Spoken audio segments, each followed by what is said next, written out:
chicka wow wow. Hello, my name's Elizabeth Inrig, and it's my privilege to serve as pastor to women at Trinity Church. And this is Face the Book. Just a few thoughts that I'd love to share with you today about how you can value and confirm the Bible in your life, and to show you how God keeps His promises. When I was 18, I was attending a secular university, the University of British Columbia.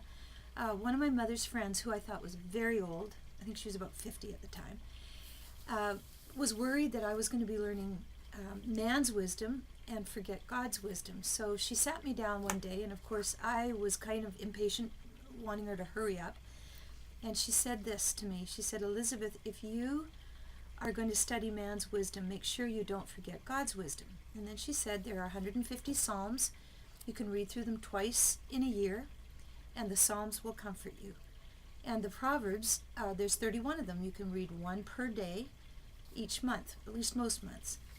Well, that was probably the closest thing to a form of discipleship that I ever had in my life. And so for a long time, I won't tell you how many years, that's been a practice of my life, just as an ongoing, kind of like a glass of orange juice in the morning.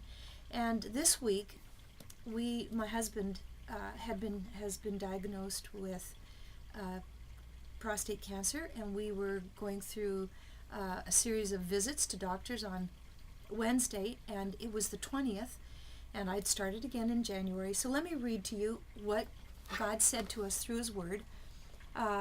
He talks about, may the Lord answer you in the day of trouble. May the name of the God of Jacob protect you. And he went on, may He remember your offerings, may He regard your favor.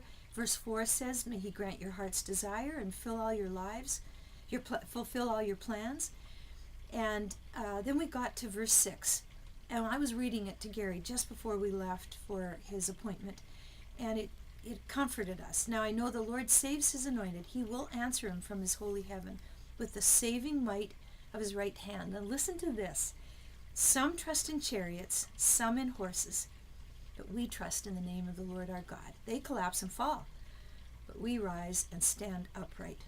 Oh Lord, save the King. May He answer us when we call. We know He hears us, and we actually know He answers us too, even though we don't know the answer.